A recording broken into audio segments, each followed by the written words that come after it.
ஒரு drama artist Pawan Kalyan, அப்புறம் ஒரு பொய்யான பேச்சு பேசிட்டே சிஎம்மா இன்னைக்கு இருக்கிற இவிஎம் பாபுன்னு சொல்லுவோம் நாங்கள்.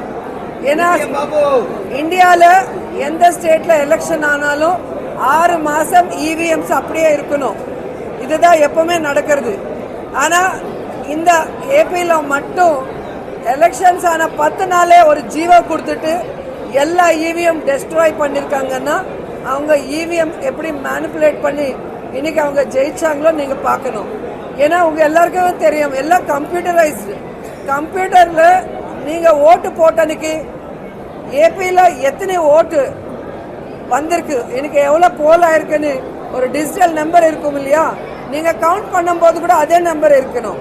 ஆனால் ஓட்டு போடுறதுக்கு இருக்கிற நம்பரோட கவுண்டிங்க்கு 45 லட்சம் ஓட்டு எக்ஸ்ட்ரா இருக்கு.